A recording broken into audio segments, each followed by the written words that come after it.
Okay, so today we're jumping into a source set that's, well, pretty unique. It's really intensely focused on building this single, consistent modern character. Exactly. We're Yeah. looking at a collection of these really raw, powerful transcripts. They're pulled straight from the YouTube channel Deacon Rowe. Right. And these aren't, just song lyrics in isolation. They feel more like chapters, like they're building a personal mythology almost. That's a great way to put it, yeah. So our mission for this deep dive is pretty clear.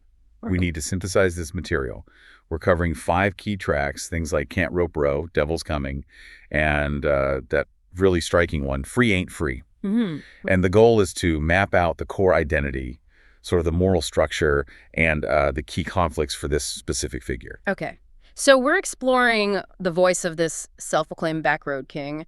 His whole narrative, the way it's presented anyway, it's all about being forged in hard labor, defined by conflict, and underscored by this really unshakable resilience. Yeah, but as we'll see pretty quickly, that tough exterior, it hides a much more complicated internal world. Right. So let's unpack the foundation first. Let's talk about the persona itself, the grit, the authenticity he claims. Okay, so the first, strategic move you see in tracks like Can't Rope Row is all about establishing credibility.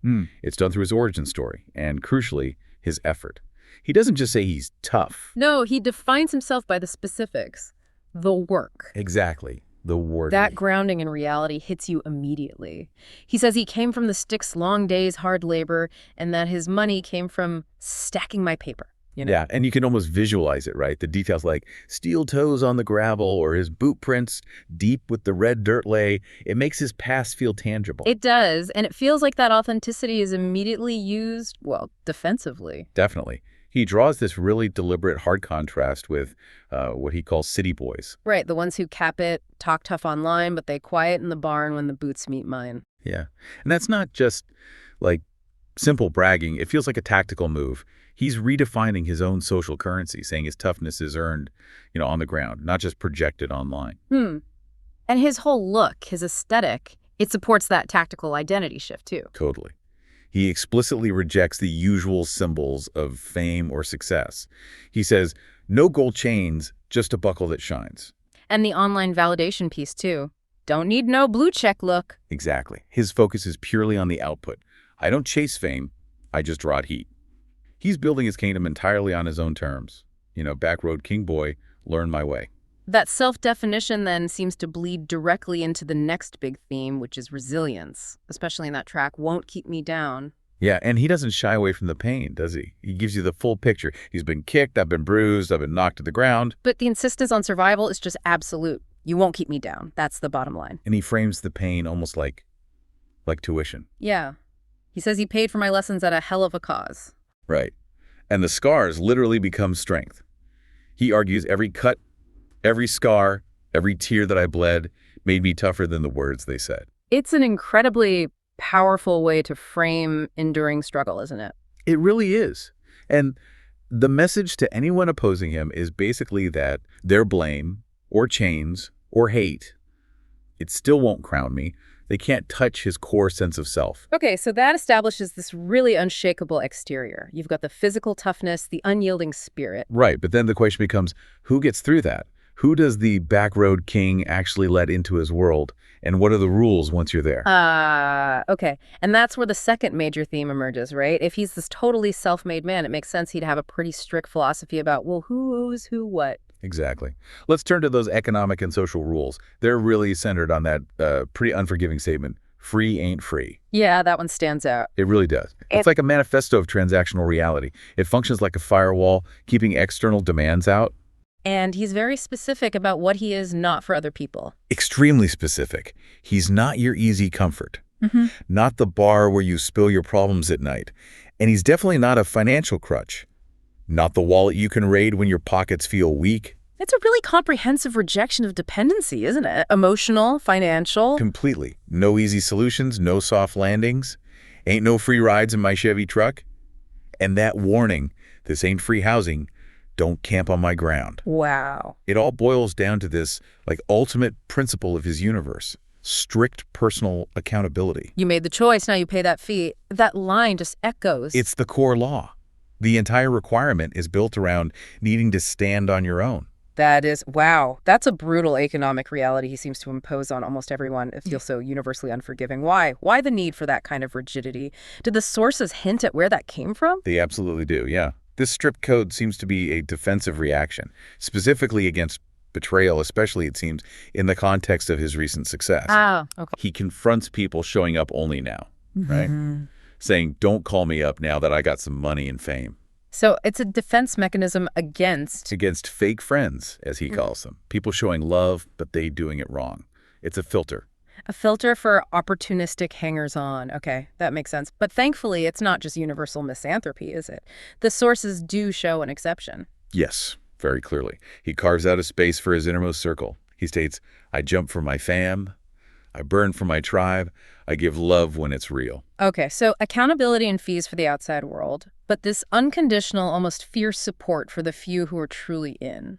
Exactly. It shows he's not a complete isolate. He just has, let's say, a very high price of entry. Right. But this brings us to maybe the most complex part of this whole character study.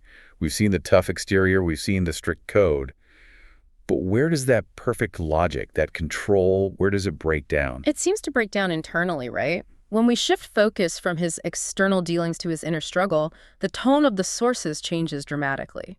Oh, absolutely.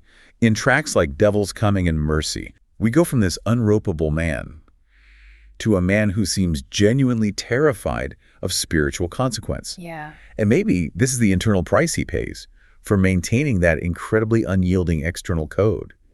In Devil's Coming, the fear feels overwhelming. It really does. A profound sense of impending doom. He recognizes past mistakes, feels the devil at the door, I can't run anymore. And the confessions are specific, which is what makes them hit so hard, I think. Totally. He admits he made some choices I am proud of, that he hurt some people that were good to me, and he admits the self-medication, drank a little more than I should have. Yeah.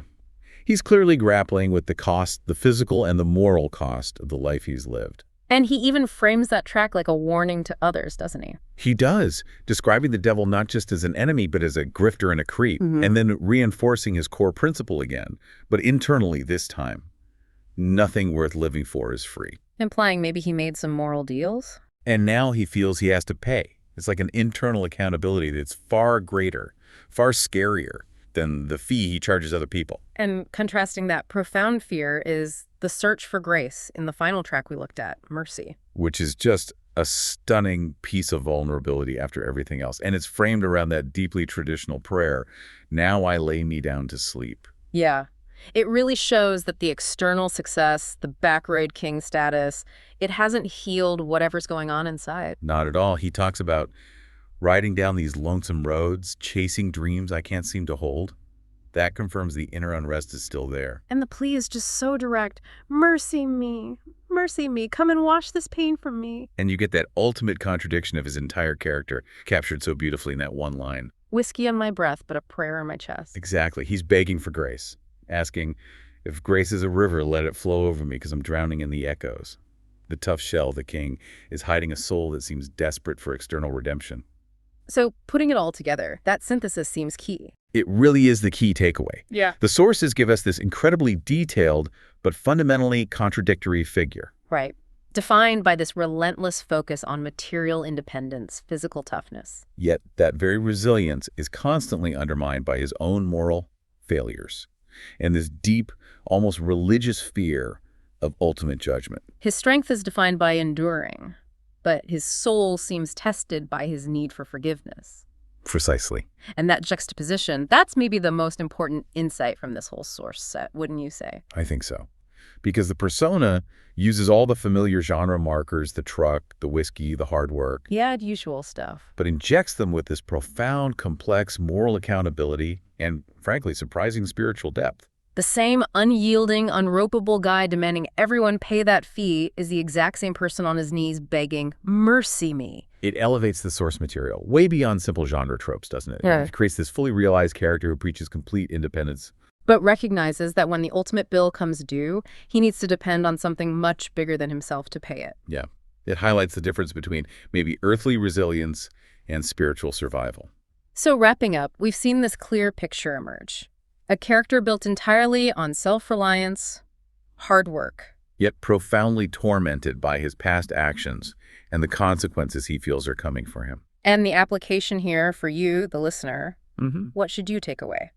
Well, I think it's in recognizing how that intense pursuit of personal strength and independence can actually coexist with deep regret, and ultimately with the absolute necessity, or at least the perceived necessity, of external grace. Yeah. The source material really shows that these internal battles are often the fiercest ones, Yeah.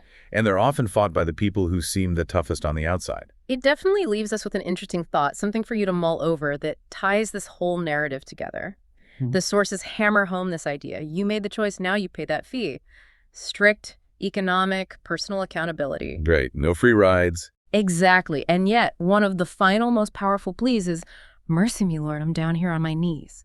So, if true independence, his brand of it anyway, is the refusal of help, what's the ultimate cost of accepting, or perhaps being denied, that final spiritual mercy he's begging for? That's a heavy one. It is. Think about that tension. Self-made strength versus the need for ultimate grace. Something to consider.